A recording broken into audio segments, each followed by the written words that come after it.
Presiden, izin bertanya, sebenarnya apa yang ada di benaknya Pak Presiden mengenai kemajuan yang Bapak ingin lihat terjadi dalam pendidikan di Indonesia ini? Pendidikan untuk semua. Artinya inklusif, sampai ke pinggiran, sampai ke pelosok desa, pelosok tanah air. Tapi pendidikan yang berkualitas, Ya, itu kunci. yang kompetitif. Dua-duanya harus berjalan bersamaan. Ini kan yang saya tugaskan ke Mas Menteri.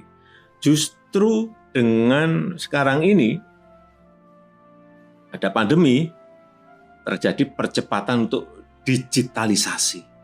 Jadi kalau melihat di lapangan,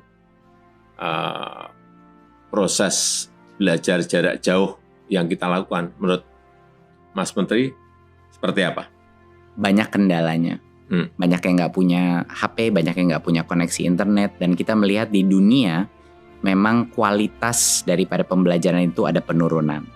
Tapi hal yang dipelajari para guru-guru dan anak-anak mengenai platform-platform digital ini menjadi suatu kesempatan emas bagi kita, Pak Presiden, untuk mengikuti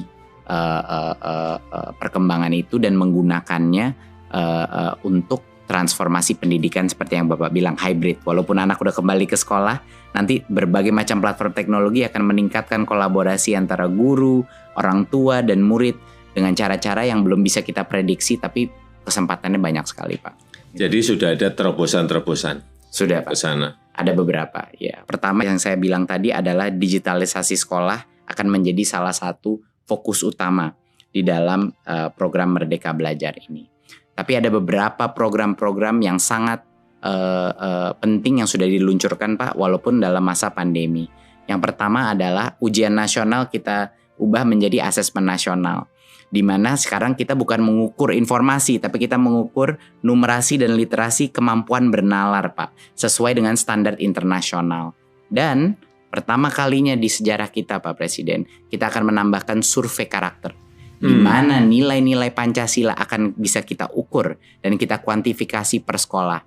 Isu-isu seperti intoleransi, kekerasan seksual, dan perundungan bisa kita ukur, Pak Presiden. Bagus sekali. Per sekolah, Pak, nanti ada peta-petanya gitu. Bagus sekali. Jadi ini program Big Data, salah satu program Big Data pertama kita, Pak. Bagus Pak Presiden selalu menagih saya mengenai melakukan digital government. Jadi ini step pertama kita, Pak. Ya, itu lompatan yang ingin kita lakukan kan di situ. Betul, Pak. Dan yang kedua, Pak, adalah program guru penggerak, di mana regenerasi kepemimpinan kepala-kepala sekolah kita, pengawas kita, guru-gurunya LPTK kita itu akan keluar dari alumninya guru penggerak, Pak. Saya baru aja di Papua, Pak. Kemarin luar biasa, sama di Kalimantan Timur. Banyak dari guru penggerak yang ikut program baru 5 bulan nangis-nangis depan saya, Pak Presiden. Mereka nangis karena apa, Pak? Mereka nangis karena menurut mereka program ini membuat mereka menyadari berbagai macam mispersepsi mereka mengenai apa artinya pemimpin di dunia pendidikan, Pak. Jadi strategi kedua kita, Pak, adalah untuk meluncurkan regenerasi kepemimpinan. Kepala-kepala sekolah kita semua bakal alumni dari guru penggerak. Ketiga, Pak, kita transformasi keuangan. Ini yang dengan dukungan Pak Presiden sangat membantu, Pak. Dana BOS yang tadinya suka datang telat, Pak, di daerah, kita nggak lewat pemerintah daerah, langsung transfer ke sekolah, biar kepala sekolahnya nggak perlu nalangin dulu. Biasanya minjem-minjem, Pak, sama orang tua untuk bulan-bulan pertama. Sekarang alhamdulillah transfer langsung. Kedua, kepala sekolah sekarang punya fleksibilitas, Pak, dalam penggunaan dana BOS. Mereka bisa gunain, kadang ada yang kebutuhannya buku, kadang kebutuhannya digital, kadang-kadang kebutuhannya masker. Adapun yang kebutuhannya perahu untuk nyebrangin anak-anak dari pulau sebelah, Pak. Iya, ini kan negara besar ya. Kebutuhan di setiap sekolah, di setiap daerah, di setiap provinsi itu pasti beragam, berbeda-beda. Betul. Jadi nggak bisa, tidak selalu kayak Pak Presiden, waktu saya pernah ngobrol sama Pak Presiden, keseragaman itu belum tentu keadilan. Iya, betul. Itu, Pak. Dan saya mengambil nasihatnya Pak Presiden, lalu kita buat lewat kebijakan. Pak Presiden juga yang mendorong saya waktu itu untuk melakukan transformasi dana BOS Majemuk, Pak Presiden. Kan aneh kan, Pak. Dulu Pak Presiden bilang sama saya, Mas Menteri, ini aneh kok jadi per anaknya di Jakarta sama per anaknya di Papua, di Pulau Maluku. Jadi setelah kita evaluasi, kita ubah Pak Presiden. Sekarang namanya dana BOS majemuk. Berdasarkan per anaknya itu, berdasarkan indeks kemahalan. Jadi di Papua di mana bangun ruang kelas itu 3 kali lebih mahal, ngirim buku dari Jakarta bisa 2 kali lebih mahal. Sekarang Pak, anak-anak di kepulauan di Maluku sama Papua naik dana BOS-nya 40% sampai dengan 100%, Pak Presiden. Ya itu yang namanya keadilan. Betul. Belum tentu keseragaman adalah keadilan. Bagaimana sekarang Mas Menteri mengenai infrastruktur dan teknologi untuk sekolah? Digitalisasi sekolah Pak. Tentunya bekerja sama berkoordinasi dengan Menkominfo Pak untuk memastikan bahwa sekolah menjadi prioritas untuk koneksi internet Pak. Dari Kemendikbud kami sedang mempersiapkan program distribusi laptop terbesar Pak yang pernah terjadi. Sehingga anak-anak kita dan guru-guru kita akan bisa mengakses ya, dan tentunya dengan proyektor dan juga dengan wifi router. Kapan itu?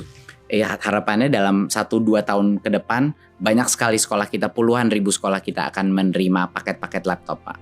Dan juga Pak, beberapa inovasi yang kita lakukan tentunya di Kampus Merdeka dan KIP Kuliah Pak. Di Kampus Merdeka adalah program yang luar biasa didukung Pak Presiden, adalah untuk membuka opsi bagi perusahaan, bagi NGO-NGO untuk membuat kursus-kursus 1 semester yang akan mendapatkan full SKS bagi anak-anak mahasiswa kita. Jadi sekarang belajar bisa di mana-mana.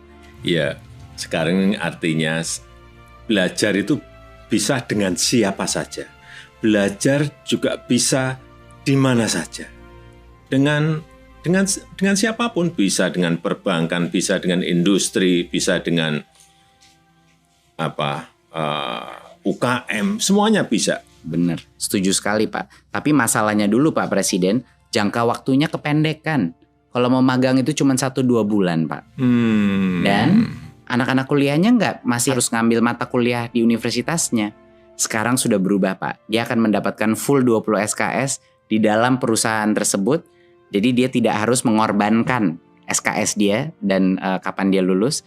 Dan juga disubsidi oleh pemerintah biaya gajinya itu mahasiswa, biaya uang transportnya itu disubsidi Pak oleh pemerintah. Jadi ini kesempatan yang sangat besar bagi perusahaan juga untuk menambahkan talentanya.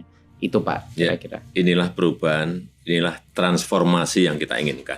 Betul Pak, betul Pak. Dan banyak sekali perusahaan yang semangat Pak. Waktu saya bilang sama perusahaannya, Pak Presiden yang minta ini partisipasi semua sektor strategis. Mereka luar biasa semangat ya Pak, karena ini benar-benar memecahkan masalah mereka juga. Yang kedua Pak adalah KIP Kuliah. Yang kemarin KIP Kuliah baru saja kita melakukan perubahan bahwa sebelumnya KIP Kuliah itu cuma 2,4 juta Pak per anak. Masalahnya adalah di prodi-prodi yang sangat baik kualitasnya, ada banyak yang UKT-nya di atas 2,4 juta Pak. Jadi banyak sekolah-sekolah kita diskriminasi terhadap anak-anak penerima KIP Kuliah karena rugi universitasnya. Nah, barulah kita ubah kebijakannya sehingga kalau prodi A itu bisa sampai dengan 12 juta Pak. Untuk prodi B bisa dengan 4 juta.